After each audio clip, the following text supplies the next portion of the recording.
राजकुमार अजिंक्य अपने एक सैनिक के साथ घने जंगल में खड़ा था।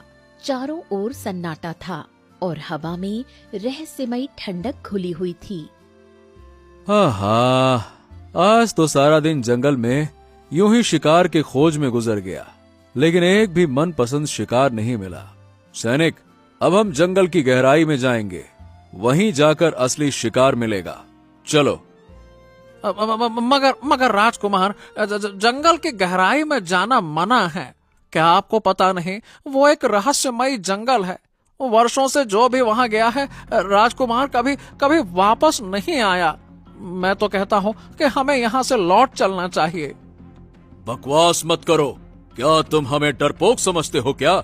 मैं जंगल की गहराई में जाऊंगा और जब तक मनपसंद शिकार न मिले वापस नहीं आऊंगा, समझे? कायर नहीं हूं मैं, राजकुमार अजिंक्य हूं, समझे? चलो। क्षमा कीजिएगा राजकुमार, मेरा परिवार है और मैं उसका इकलौता सहारा हूँ। अपनी जान को मैं खतरे में नहीं डाल सकता।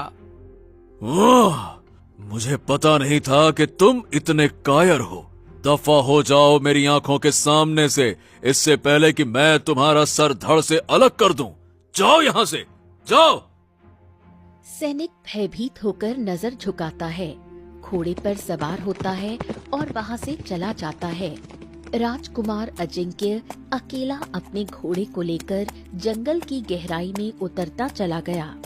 कुछ समय बाद वो उस जंगल के हिस्से में पहुंचा जहां एक हल्की नीली धुंध फैली थी। हवा में एक अजीब सी गंध थी और चारों ओर भयानक सन्नाटा। राजकुमार घोड़े से उतरा और चारों ओर देखने लगा।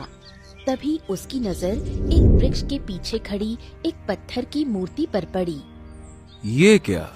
ये तो किसी मनुष्य की पत्थर की मूर्ति लगती है। ऐसा लगता है जैसे किसी जादुई शक्ति ने किसी मनुष्य को पत्थर में बदल दिया हो।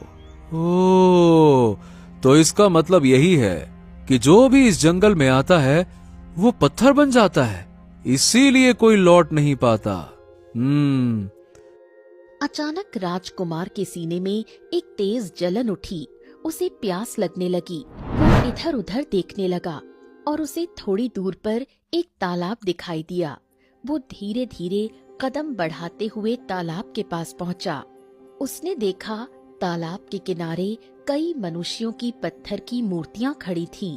राजकुमार अजिंक्य कुछ देर उन्हें देखता रहा, फिर झुककर तालाब का पानी पीने लगा।